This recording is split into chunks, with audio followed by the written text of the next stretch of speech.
कोकणी पाडा ते बिरसा मुंडा चौक या ठिकाणी हा जॉगिंग ट्रॅक आहे आणि बरेचसे लोक या ठिकाणी या जॉगिंग ट्रॅकवरती सकाळच्या वेळामध्ये संध्याकाळच्या वेळामध्ये या ठिकाणी फेरफटका मारायला या ठिकाणी येत असतात आणि हा जॉगिंग ट्रॅकवरती प्रचंड शेवाळ, तसंच या ठिकाणी असलेला पदपथ त्याची दुरावस्था झालेली आहे आणि या ठिकाणी पाय घसरून अनेक नागरिक पडत आहेत आणि या ठिकाणी अपघात होत आहेत। याबाबतच्या अनेक तक्रारी ठाणे काँग्रेसचे सन्माननीय अध्यक्ष ॲडव्होकेट विक्रांतदादा चव्हाण यांच्याकडे प्राप्त झालेल्या होत्या। त्या अनुषंगाने काँग्रेस पक्षाच्या शिष्टमंडळाने या ठिकाणी पाहणी केली असता बरीचशी दुरावस्था या ठिकाणी आम्हाला झालेली आढळून आली की आम्ही सातत्याने या ठिकाणी आवाज उठवतोय की या ठिकाणी जी सुशोभीकरणाची कामं ठाणे महानगरपालिकेच्या माध्यमातून केली जातात, परंतु त्याची दुरावस्था झालेली आहे, त्याचा कुठेही या ठिकाणी मेंटेनन्स करण्यात येत नाही। तुम्ही बघितलं असेल की हा पदपथ सुशोभीकरण करण्यात आलेला, परंतु याचा स्टॅम्प कॉन्क्रीट झालं की याच्यावरती रंगकाम करण्यात आलं हे काहीही माहिती नाही। हा अशा पद्धतीने बनवण्यात आलेला आहे की हा मॉडेल रस्ता बनवण्यात आलेला होता।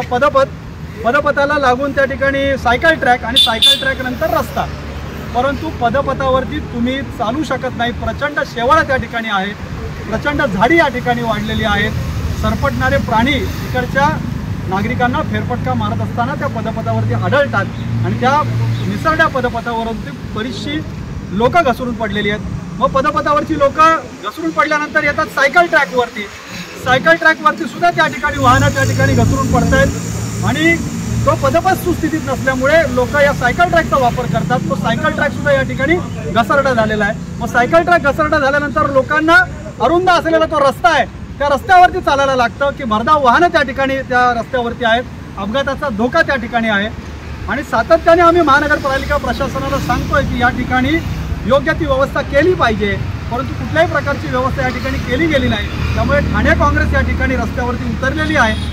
आम्ही या ठिकाणी स्वखर्चाने ब्लीच पावडर या ठिकाणी टाकलेली आहे आणि ब्लीच पावडर टाकून हा पूर्ण पदपथ आम्ही या ठिकाणी साफ केलेला आहे। परंतु ठाणे महानगरपालिका प्रशासनाला आमचा इशारा आहे की ठाणे नगरपालिकेचे नगर अभियंता असतील, ठाणे महानगरपालिकेचे उपायुक्त असतील, ठाणे महानगरपालिकेचे अतिरिक्त आयुक्त असतील, या विभागाचे सहाय्यक आयुक्त असतील किंवा इकडचे CSI असतील की हा विषय त्यांनी गांभीर्याने या ठिकाणी घेतला पाहिजे।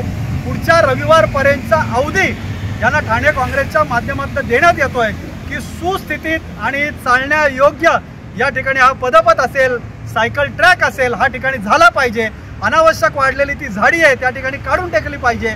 तुम्ही सांगता की स्मार्ट सिटी मिशनच्या अंतर्गत कचऱ्याचे डबे लावलेले आहेत ते त्या ठिकाणी कोलमडलेले आहेत, झाडांच्या कापण्या त्या ठिकाणी झालेल्या नाहीत। नाहीतर ठाणे काँग्रेस रविवारपर्यंत या गोष्टी जर घडल्या नाहीत तर या ठिकाणी या अधिकाऱ्यांसाठी एक स्पर्धा आयोजित करेल की या अधिकाऱ्यांनी त्या ठिकाणी कोकणी पाड्यापासून ते बिरसा मुंडा चौकापर्यंत आम्हाला चालून दाखवायचं आणि ठाणे काँग्रेसच्या माध्यमातून 5,000 रुपयाचं बक्षीस त्या अधिकाऱ्यांना या ठिकाणी देण्यात येईल।